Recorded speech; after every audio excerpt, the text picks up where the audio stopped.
डिंग आ रहा है किसी पार्टी के थ्रू। मैं पार्टी का नाम लेना नहीं चाहूँगा सर, लेकिन वो जो भी कर रहा है गलत कर रहा है। सरकार के सरकारी आम काम आदमी में पार्टी बोलिए ना भाई, आम आदमी जैसे पार्टी। कि मेरे भाई साहब, ये लोग जो है ना सारे, ये लोग नीट का रिजल्ट का या किसी एजुकेशन के खिलाफ कोई प्रोटेस्ट नहीं कर रहे हैं। ये लोग उसमें कांग्रेस को, बीजेपी को सब डिफेम किया जा रहा है। जो विपक्षी है ना जी, वहाँ पे तो मोदी जी का विरोध चल रहा है, वहाँ पे नीट का विरोध नहीं चल रहा है बोल रहे सर। हैं। वहाँ पे मोदी जी का विरोध चल रहा है। अरे आप नीट के मुद्दे भाई, को बात करो। मैं भी नीट का डॉक्टर तो कोई हूँ। मुद्दा।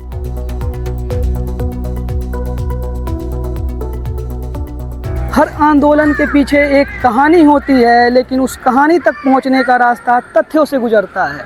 तो जी हाँ, मैं आज आप लोगों से बात करने आया हूं कि आज एक छोटी सी उच्च न्यायालय की टिप्पणी ने कैसे आज जंतर मंतर के इतने बड़े प्रोटेस्ट को जन्म दे दिया और कैसे फॉर्म्ड हुई कॉकरोच जनता पार्टी। सोनम वांगचुक सर ने इस पार्टी को कब ज्वाइन किया, और इसके बारे में एक एक जानकारी जो आज किसी भी सोशल मीडिया प्लेटफॉर्म पे शायद अवेलेबल नहीं है, वो आज आपको इस वीडियो के अंत तक पता चलेगा। और आज भी इस चीज़ों की जो बात मैं आपको बताने जा रहा हूँ, ये बात का कोई भी प्रमाण साक्ष्य मैं अपने तरीके से नहीं बोल रहा हूँ। बिल्कुल सरकार की जो भी डॉक्यूमेंटियल वेबसाइट है और सरकार का जो राय मशवरा है, उसके आधार पे मैं आपको बता रहा हूँ। और इस वीडियोज़ में जो भी बात है, मैं किसी के पक्ष और विपक्ष में नहीं बोल रहा हूँ। तो चलिए इस वीडियो को शुरू करते हैं। बात कुछ ऐसी है कि अभी से हमको इस वीडियो को समझने के लिए 1 महीने पीछे जाना होगा। और बात क्या है कि दिनांक 20 जून को उच्च न्यायालय में एक टिप्पणी एक वरीय जज के द्वारा की गई, जिसके बाद वहाँ पे बेरोजगार युवाओं को कॉकरोच का नाम दिया गया। तो बात कुछ ऐसे शुरू हुआ कि वहाँ से एक ऑनलाइन पार्टी का जन्म हुआ, जिस पार्टी को हम कॉकरोच जनता पार्टी के नाम से जानते हैं।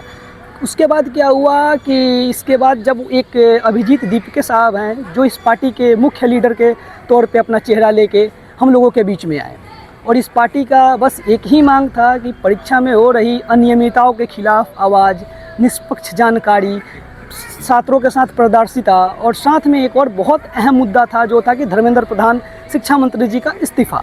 तो इसके बाद क्या होता है कि धीरे धीरे ये मुहिम जंतर मंतर पे, कुछ दिनों के बाद ये लोग जंतर मंतर जाते हैं। वहाँ पे इस पार्टी की जो ऑनलाइन की जो पार्टी थी, जो इंस्टाग्राम पे बस 22 मिलियन फॉलोअर के साथ शुरू हुई थी, वो देखते देखते एक ऑफलाइन पार्टी के तर्ज पे डेवलप हो जाती है। फिर बात क्या होता है कि ये लोग जंतर मंतर जाते हैं, जंतर पे ये लोग सरकार के खिलाफ हो रही अनियमितताओं के खिलाफ बिल्कुल बैठते हैं, सरकार से सवाल पूछने के लिए शांतिपूर्ण तरीकों को अपना मार्ग चुनते हैं। फिर बात क्या होता है, इस तरीके से बात आगे बढ़ती है, और एक दिन इस पार्टी ने डिसाइड किया कि मैं जंतर मंतर पे जाऊंगा, बैठूंगा, लोगों को वहाँ से सरकार को अपनी आवाज़ बुलंद करूंगा। तो इन्होंने लोगों से आह्वान किया, छात्रों से आह्वान किया कि हमें इस चीज़ों को बड़े लेवल पे दिखाना है। तो इस मुहिम में बहुत सारे छात्र, कुछ राजनीतिक पार्टियाँ, थोड़े बहुत स्टार्टिंग में तो बिल्कुल भीड़ कम थी, एक इनके संस्थापक साहब और कुछ लोग इस प्रदर्शन को जारी रखा। फिर आगे क्या होता है इस प्रदर्शन में कि समय बीतता जाता है। एक समय के बाद इस प्रदर्शन में एक बहुत बड़े शख्सियत की एंट्री होती है, जो कि इस चीज़ों के प्रदर्शन में एक आग में घी डालने का काम करता है। और ये प्रदर्शन बहुत मास लेवल पे, बहुत बड़े लेवल पे इंडिया में शुरू हो जाता है। तो उस शख्स का नाम है जिनको मैग्सेसे अवार्ड से सम्मानित किया गया है, हाँ, सोनम वांगचुक जी। सोनम वांगचुक जी छात्र को आवाज़ के लिए जाते हैं जंतर मंतर पे। कॉकरोच जनता पार्टी के अध्यक्ष से उनकी बात होती है, अभिजीत दीपके साहब से। फिर वो बोलते हैं कि नहीं, मैं आप लोगों के साथ छात्र के हित में जो बात हो रही है उसमें मैं भी अपना मत रखूंगा और अपने चीज़ों को रखूंगा। तो उन्होंने इसके लिए एक शांतिपूर्ण प्रदर्शन का अपना जगह चुना, जंतर मंतर, और उन्होंने अनाउंस किया मीडिया के पास आके कि मैं भूख हड़ताल पे बैठूंगा। तो जी हाँ, सिर्फ सोनम वांगचुक जी भूख हड़ताल पे नहीं बैठे, उनके साथ बहुत सारे युवा, कुछ लोगों का नाम जो मैं नहीं ले पा रहा हूँ सोशल मीडिया पे, क्योंकि कुछ चीज़ें सेंसिटिव होती हैं, इस वजह से उनका नाम तो मैं प्रदर्शित नहीं कर रहा हूँ। लेकिन हाँ, सोनम वांगचुक जी के साथ बहुत युवाओं ने इस मंच पे जाके अनशन पे बैठना शुरू किया। अनशन पे बैठने के साथ साथ प्रदर्शन जारी रहा। बीच में 2 दिन, 4 दिन, 5 दिन, 6 दिन, 7 दिन पुलिस आती थी। सरकार का कहना था कि आप प्रदर्शन कर रहे हैं, लेकिन सरकार किसी भी चीज़ों को मानने के लिए तैयार नहीं थी। सरकार नहीं बोल रही थी कि ऐसी चीज़ें हैं, वो धर्मेंद्र प्रधान के इस्तीफ़ा को भी नहीं मान रही थी। तो यहाँ से बात कैसे शुरू होती है कि जैसे धर्मेंद्र प्रधान जी शिक्षा मंत्री हैं, तो सोनम वांगचुक सर का कहना था कि आपको इस्तीफ़ा देना है। तो धर्मेंद्र प्रधान सर के पास भी ये बात नहीं पहुंच पा रही थी, तो इन्होंने सोचा कि मैं आमरण अनशन पे जब बैठूंगा तो ये चीज़ें बड़ी मीडिया कवरेज करेगी, तो शायद ये बात वहाँ तक पहुँच जाए। तो इन्होंने अपने सारे सामान के साथ जंतर मंतर पहुँचे। जंतर मंतर पे जाके इन्होंने आमरण अनशन अपना शुरू कर दिया। शुरू करने के बाद अब भाई जाहिर सी बात है कि कोई इंसान लगातार भूखे रहेगा तो वेट घटेगा। तो सर का वेट धीरे धीरे 1 केजी, 2 केजी, 5 केजी और शायद 17 जुलाई तक सर का वेट घट के 9 केजी घट चुका था, जिसका दावा CJP के फाउंडर अभिजीत दीपके साहब करते हैं एक मीडिया के रिपोर्ट में। तो यहाँ से फिर बात शुरू आगे होती है और बात कुछ ऐसी होती है कि सरकार की टीम जो जाती है सर के पास और बोलती है कि नहीं, आप इस सरकार की टीम बोले या कुछ एंटी पार्टी के लोग और सर को चाहने वाले कि आज हमको आपकी ज़रूरत है, आप ऐसा ना करें कि कुछ अनहोनी हो जाए, तो सर आप आमरण अनशन छोड़ दें। तो सर का कहना होता है इस मुद्दे पे कि आमरण अनशन तो मैं छोड़ दूंगा, लेकिन उस छात्रों का क्या होगा, उस 12 से 13 बच्चों का क्या होगा जिन्होंने इस परीक्षा में हुई धांधली के बाद अपनी जान दे दी। आज 14 से लेकर 2024 तक हज़ारों परीक्षाएं का पेपर लीक हो रहा है। तो उनसे मीडिया ने सवाल किया कि अगर आप अपना अनशन नहीं तोड़ते हैं तो क्या सरकार इस बात को सुन लेगी और एक धर्मेंद्र प्रधान जी के इस्तीफ़ा से क्या चीज़ें सही हो जाएंगी। तो सर बोलते हैं कि सही होना ना होना ये दूसरे के हाथ में है, लेकिन बात क्या है कि अगर मैं उस अनशन पे बैठूंगा तो सरकार तक एक मैसेज जाएगा और एक सुधार की स्टार्टिंग यहाँ से होगी और लोग भी इन चीज़ों को समझेंगे। फिर धीरे धीरे इसमें बहुत सारी अनदर पॉलिटिकल पार्टी के लोग, जैसे कि समाजवादी पार्टी हैं और भी बहुत सारी पार्टियां हैं जिन्होंने इसमें योगदान दिया। बड़े बड़े नेता गए वहाँ पे, चंद्रशेखर आज़ाद एक सांसद है वो भी वहाँ पे गए, अपना सब लोगों ने उस स्टेज से मत रखा और सबका कहना एक ही था कि धर्मेंद्र प्रधान इस्तीफ़ा दें। लेकिन बात कुछ ऐसी थी कि सरकार के कान में ये बात पहुँच नहीं रही थी। फिर एक दिन क्या होता है कि 18 तारीख के सुबह एक सिविल ड्रेस में पुलिस की टीम आती है और वो क्या करती है कि सोनम वांगचुक को वहाँ से, जैसे कि मीडिया का मानना है कि ज़बरदस्ती तरीके से उठा के वहाँ से ले जाती है। लेकिन जब पुलिस से पूछताछ हुई तो बात पता चला कि पुलिस कोर्ट में किसी ने PIL फाइल किया था कि सर की हेल्थ ख़राब हो रही है। तो सरकार का एक अपना नियम होता है कि वो किसी को मरने नहीं देते हैं आमरण अनशन की वजह से। तो वहाँ से सर को ले जाके सफदरजंग हॉस्पिटल दिल्ली में एडमिट किया गया और सर की पत्नी भी वहाँ पे पहुँची। सर की पत्नी का एक और दावा था कि मेरे हस्बैंड को जो भी दवा मेडिकेशन दिया जा रहा है वो मेरे जानने के बाद ही दिया जाए। दूसरी बात यहाँ से शुरू हुई होती है कि सर जब वहाँ जाते हैं तो सर अपने इंस्टा हैंडल और अपने सोशल मीडिया हैंडल के माध्यम से बताते हैं कि भले मैं वहाँ से हट गया हूँ लेकिन ये प्रदर्शन जारी रहेगा। और उसी दिन अनाउंस होता है कि हम 20 तारीख को जंतर मंतर से संसद की तरफ अपना कदम बढ़ाएंगे, क्योंकि 20 तारीख को मतलब आज के दिन संसद का मानसून सत्र शुरू होने वाला था। तो इन लोगों ने सोचा कि अगर मैं अपना कदम आगे बढ़ाऊँगा तो शायद सरकार को ये बात सरकार के नज़र में आएंगी और इस पर कार्रवाई होगी। तो जैसे सर को वहाँ से उठा के ले जाया गया, जिसमें बहुत लोगों का दावा था कि लड़ाई हुई, मारपीट किया गया सर के साथ, लेकिन इसका कोई सत्यापित जानकारी मेरे पास नहीं है, इसका मैं कोई दावा नहीं कर रहा हूँ। लेकिन हाँ, सर को वहाँ से उठा के ले जाया गया, जो चीज़ हम लोगों ने भी सोशल मीडिया प्लेटफॉर्म पे देखा। फिर कहानी वहाँ से शुरू होती है कि सर जब वहाँ से निकल गए तो वहाँ पे जो अभिजीत दीपके साहब हैं उन्होंने बोला कि मैं अब अनशन पे बैठूँगा।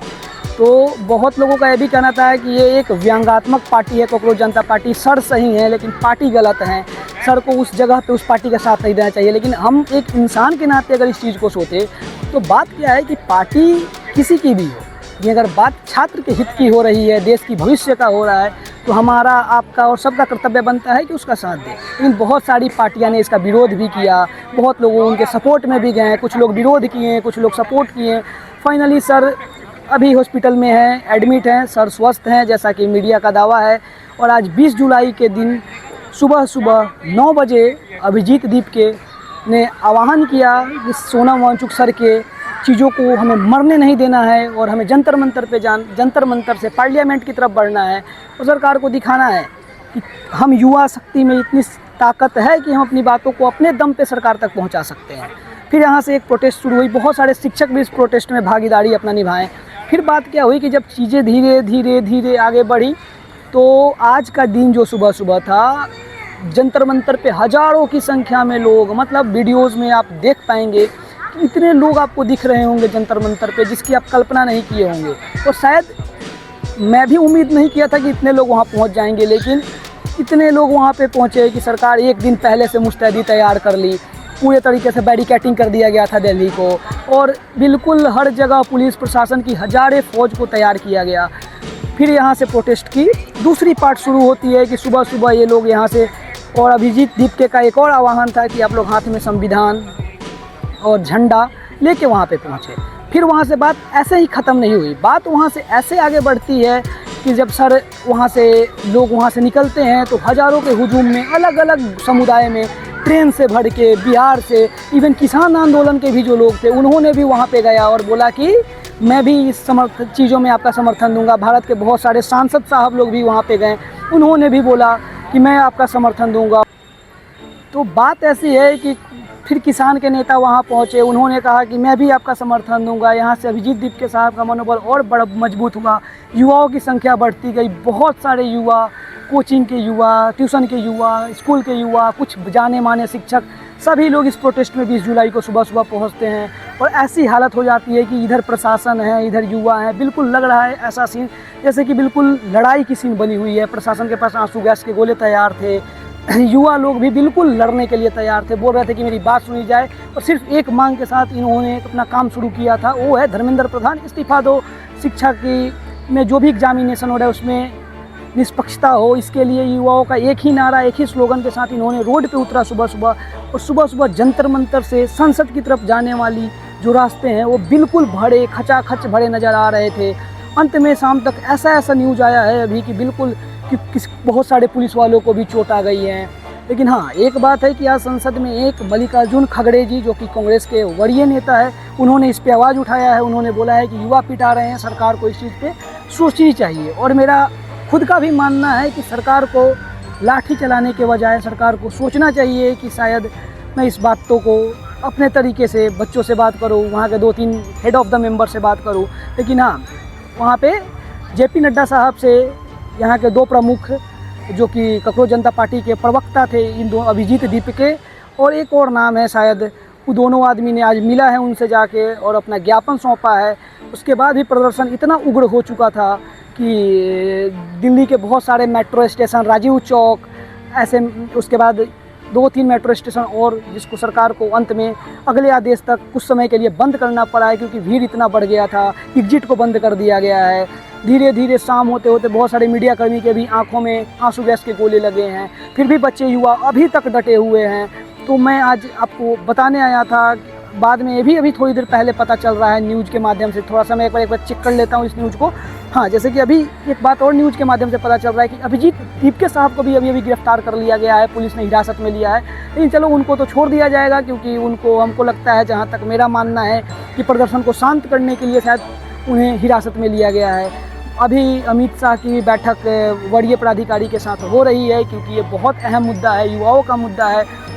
सरकार को इस चीज़ पे समझना चाहिए और भले पार्टी कॉकरोच हो, कुछ भी हो, किसी का कुछ भी मानना हो, लेकिन जब बात युवाओं की हो तो हमें एक संगठित तरीके से इस बात को, इस मुहिम को आगे लेके जाना है।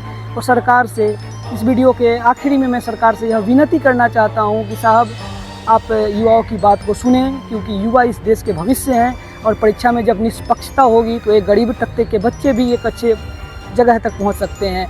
और मुझे आशा नहीं, पूर्ण विश्वास है हमारी अपनी सरकार से कि सरकार इस बात को सुनेंगे।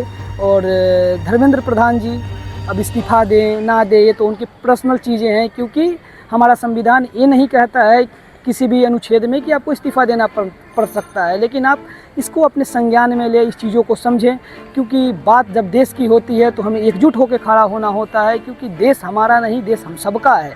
तो इसके लिए आप लोग एकत्रित हो गए हैं तो आज बहुत देश को अच्छा भी लगा है, बहुत लोगों को भी अच्छा लगा है चीज़ें।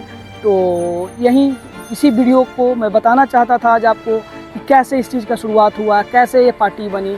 तो आशा करते हैं कि आपको ये चीज़ें बहुत पसंद आई होंगी। मेरा पर्सनली किसी पार्टी से, किसी पॉलिटिक्स से कुछ लेना देना नहीं है। बस मैं सरकार की बातों को और एक पार्टी की बातों को एक जगह एकत्रित किया हूँ। बाकी सारे डिसीजन आपके कमेंट बॉक्स में आप छोड़ सकते हैं, जिससे मुझे पता चलेगा कि आप लोगों का क्या मानना है। मेरा जो मानना है इस वीडियो के आधार पे कि सरकार को इस चीज़ों पे ध्यान देना चाहिए और आगे से परीक्षा में धांधली ना हो, इस पे सरकार को काम करनी चाहिए।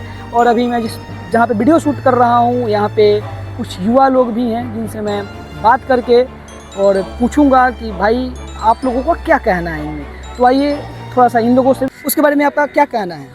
सर जो जंतर मंतर पर जो सर प्रोटेस्ट चल रहा है सर, सुनने में आया कि एक कोई नया पार्टी है सीजेपी, जो कांग्रेस जनता पार्टी है, तो सर उन लोग जो हाथ में संविधान लेके चल रहा है, तो मैंने कुछ न्यूज़ देखा था कि उन लोग को अगर संविधान के बारे में 2-3 सवाल पूछा था तो उन लोग को संविधान के बारे में कुछ नहीं पता है। सिर्फ उन लोग संविधान का एक बुक लेके सहारा लेके लोगों को गालियाँ दे रहा है, लोगों को पीट रहा है और लोगों में कहीं से उन लोग को फंडिंग आ रहा है किसी पार्टी के थ्रू। मैं पार्टी का नाम लेना नहीं चाहूँगा सर, लेकिन वो जो भी कर रहा है गलत कर रहा है। सरकार के सरकारी आम आदमी पार्टी बोलिए ना भाई, आम आदमी जैसे कि मेरे जैसे कि मेरे बड़े भाई, क्या नाम है सर आपका? सिद्धार्थ भाई मेरे जैसे बोल रहे हैं कि आम आदमी पार्टी के थ्रू उनको मिल रहा है, जो भी है पैसा है क्या है नहीं है, सपोर्ट मिल रहा है। सर वो संसद में जा रहे हैं, जो हमारा मानसून सत्र आज चला है सर, तो उनको रोकने के लिए जा रहे हैं। तो सब सरकारी काम में बाधा आप नहीं डाल सकते हैं, ठीक है? समझे, सरकारी काम में बाधा डालोगे, कल हो के हमारा देश का जो जरूरी जो बात नीट का प्रोटेस्ट कर रहे थे ना, ले लिया ना 1 महीने बाद एग्जाम कैंसिल कर दिया ना। कितने बच्चे मर गए भाई, कितने बच्चे मर गए, कितने बच्चे। इस पे मेरी एक सवाल है आपसे कि आपने बोला कि नीट की प्रोटेस्ट, तो बिल्कुल आपको मर्यादित तरीके से अपने बातों को रखना है, क्योंकि सोशल मीडिया चीजें, मर्यादित चीजों को लोग अच्छे से वहाँ पे मर्यादा मान रहे हैं। सर जंतर मंतर में टुकड़े देश के टुकड़े कर देंगे, ये कर देंगे, वो कर देंगे, और वो हमारे मोदी को गाली दे रहे हैं। तो मोदी को क्यों गाली दे रहे हैं? वो रिस्पेक्टेड तरीके से बात कर रहे हैं देश के पीएम से। हमारे प्रधानमंत्री को कोई गाली देगा सर, तो उनके अंदर से तो मेरे बड़े भाई की तरफ से आक्रोश तो निकलेगा। भाई एक बात बताइए, कांग्रेस के टाइम पे भी जब सरकार थी 2014 के पहले, तब भी लीक होते थे पेपर, तब तो कोई एक्शन लिया नहीं जाता था। जब स्मृति ईरानी एजुकेशन मिनिस्टर थी तब भी कुछ नहीं लिया जाता था। क्या आज बहन जो हो गया दिक्कत, तो क्या हो गया इसमें? हो गया ठीक है, लीक होता है भाई, आप जैसे हम जैसे इंसान ही तो करते हैं। मोदी आके लीक कर रहा है, 1 मिनट रुको, मोदी आके लीक कर रहा है क्या पेपर? आप जैसे हम जैसे इंसान है जो, सुनो मेरे बात, आप जैसे हम जैसे इंसान है जो एक लेवल पे है, उन्होंने लालच में आके कर दिया, ठीक है, कम से कम एक्शन तो लिया गया। उस टाइम पे तो झांट भर का कोई एक्शन भी नहीं लिया जाता था। आज तो आप मोदी जी के राज में प्रोटेस्ट भी कर रहे हैं, इंदिरा गांधी के राज में अगर आप प्रोटेस्ट करते हैं तो सीधे आपको जेल में उठा के डाल दिया जाता है। याद है आपको? इमरजेंसी लागू हुआ था। आप तो खैर हमको तो आप युवा लग रहे हैं, आप अपने मम्मी पापा से जो बड़े बुजुर्ग हैं उनसे आप जाके पूछिएगा कि इमरजेंसी में लोग खाने के लिए तरस गए थे, ठीक है? नसबंदी कर दो, जैसे मेरे बड़े भाई बता रहे हैं कि नसबंदी कर दो, तो क्या ये सही था उस टाइम?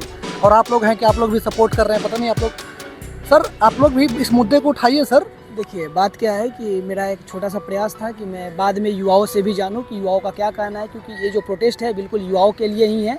तो आपको लोगों ने बताया, जैसे कि पीछे 2 भाई ने भी बताया इस चीज़ों के बारे में, तो भाई का अपना राय था। भाई एंटी नेशनल नारे लग रहे हैं वहाँ पे, हाँ ठीक है, एंटी मोदी, एंटी बीजेपी। भाई साहब मेरी बात सुनो, मैं किसी पार्टी को चाइना और पाकिस्तान जैसे देशों से फंड आ रहा है। भाई मेरी बात सुनो, फंड की बात अलग है। आप है ना, आप ये पीछे से, वो केजरीवाल का वहाँ क्या काम है भाई? दूसरे किसी पार्टी के किसी नेता का वहाँ क्या काम है भाई?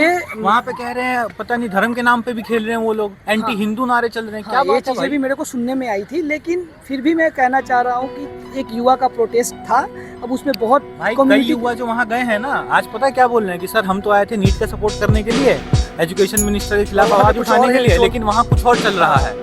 वहाँ पे तो नाच गाना चल रहा है, वहाँ पे तो मोदी जी का विरोध चल रहा है, वहाँ पे नीट का विरोध नहीं चल रहा है सर, वहाँ पे मोदी जी का विरोध चल रहा है। अरे आप नीट के मुद्दे को बात करो। मैं भी डॉक्टर हूँ, कोई मुद्दा है नहीं, मैंने भी नीट दिया है, पर अब बात ये है भाई साहब, अभी मेरे को पता चला है कि अभी भाई साहब डॉक्टर हैं, तो चीज़ें सरकार को समझनी चाहिए और सरकार को इस पर एक्शन लेना चाहिए। जो गलत है उनके साथ गलत तरीके से सरकार कानून उस पर अपना कार्रवाई करे, और जो सही है उसको सही तरीके से सरकार एक्शन ले, और सरकार ये एश्योर करे लोगों को कि आने वाले समय में परीक्षा में पारदर्शिता भी देखी जाएगी।